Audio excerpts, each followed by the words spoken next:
Assalamualaikum warahmatullahi wabarakatuh. Kembali lagi di channel YouTube saya, Agung Asmar. Kali ini kita akan membahas tentang pendidikan, yaitu dengan materi pokok konstruktivisme. Di sini ada 5 pembahasan yang akan kita bahas tentang konstruktivisme. Yang pertama yaitu pengertian konstruktivisme. Yang kedua, ciri-ciri pembelajaran konstruktivisme.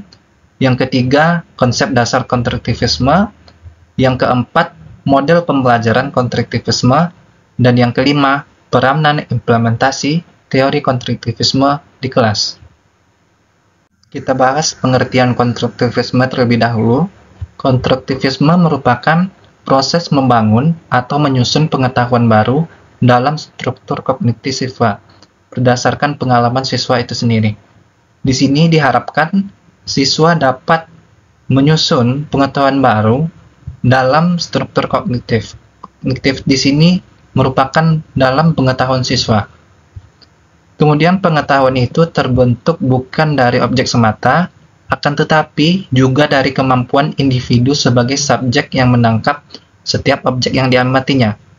Di sini, siswa dapat mengamati setiap objek untuk menyusun pengetahuan tersebut. Kemudian, menurut konstruktivisme, pengetahuan itu memang berasal dari luar, akan tetapi dikonstruksi dalam diri siswa tersebut.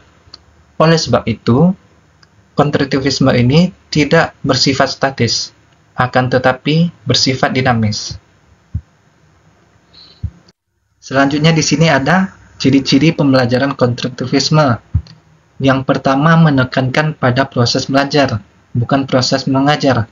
Maksud dari proses belajar yaitu dari awalnya siswa tidak tahu menjadi tahu, dari awalnya siswa tidak bisa menjadi bisa dalam pembelajaran. Yang kedua, mendorong terjadinya kemandirian dan inisiatif belajar pada siswa. Yang ketiga, memandang siswa sebagai pencipta kemauan dan tujuan yang ingin dicapainya. Yang keempat, berpandangan bahwa belajar merupakan suatu proses, bukan menekankan pada hasil. Sini kita harus mengingatkan kepada siswa bahwasanya kita harus menjadi pribadi yang lebih baik lagi daripada hari sebelumnya. Apabila kita menjadi pribadi yang lebih baik, otomatis pembelajaran kita juga akan prosesnya menjadi lebih baik. Yang kelima, mendorong siswa untuk melakukan penyelidikan. Yang keenam, menghargai peranan pengalaman kritis dalam mengajar. Yang ketujuh, mendorong berkembangnya rasa ingin tahu siswa secara alami. Yang kedelapan, penilaian belajar lebih menekankan pada kinerja dan pemahaman siswa. Yang kesembilan, berdasarkan proses belajarnya pada prinsip-prinsip teori kognitif. Yang kesepuluh, banyak menggunakan terminologi kognitif untuk menjelaskan proses pembelajaran seperti prediksi, inferensi, kreasi, dan analisis. Yang ke-11, menekankan bagaimana siswa belajar. Yang ke-12, mendorong siswa untuk berpartisipasi aktif dalam dialog ataupun diskusi dengan siswa lain maupun guru. Yang ke-13, sangat mendukung terjadinya belajar kooperatif. Yang ke-14, melibatkan siswa dalam situasi dunia nyata. Yang ke-15, menekankan pentingnya konteks siswa dalam belajar. Yang ke-16, memperhatikan keyakinan dan sikap siswa dalam belajar.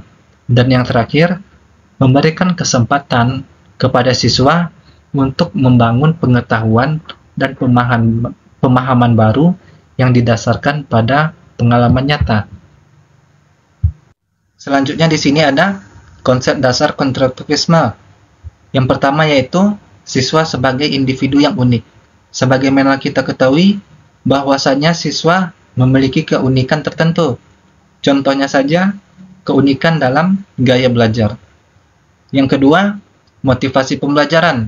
Setiap siswa harus memiliki motivasi terhadap pembelajaran dan guru juga harus memberikan motivasi terhadap siswa.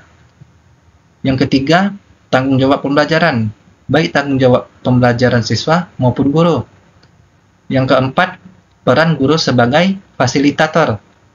Maksudnya di sini adalah guru menjembatani atau membantu siswa atau mengarahkan siswa terhadap pembelajaran tersebut. Yang kelima ada self-regulasi linear. Yang keenam ada kolaborasi antar pembelajar. Dan yang terakhir ada proses top-down. Selanjutnya di sini ada model pembelajaran konstruktivisme. Modelnya ada 3. Yang pertama yaitu fase eksplorasi, yang kedua fase klarifikasi, dan yang ketiga fase aplikasi. Selanjutnya ada peranan implementasi teori konstruktivisme di kelas. Yang pertama, mendorong kemandirian dan inisiatif siswa dengan cara guru mengajukan pertanyaan terbuka dan memberikan kesempatan beberapa waktu kepada siswa untuk merespon. Yang kedua, mendorong siswa berpikir tingkat tinggi. Di sini guru bisa memberikan soal HOTS atau High Order Thinking Skill untuk siswa supaya siswa tersebut berpikir tingkat tinggi. Yang ketiga, siswa terlibat secara aktif dalam dialog atau diskusi dengan guru dan siswa lainnya. Misalkan satu kelompok itu ada 6 orang, 6 orang tersebut diberi kesempatan untuk menyampaikan presentasi makalah atau berdialog di dalam kelas. Yang keempat, siswa terlibat dalam pengalaman yang menantang dan mendorong terjadinya diskusi. Dan yang kelima, guru memberikan data mentah, sumber-sumber utama, dan materi-materi interaktif. Mungkin sekian pembahasan saya tentang konstruktivisme ini. Semoga membantu. Mohon dukungannya kawan-kawan untuk subscribe channel ini agar saya bisa lebih berkarya lagi di YouTube ini. Sekian, saya akhiri dengan wabillahi taufiq hidayah. Assalamualaikum warahmatullahi wabarakatuh.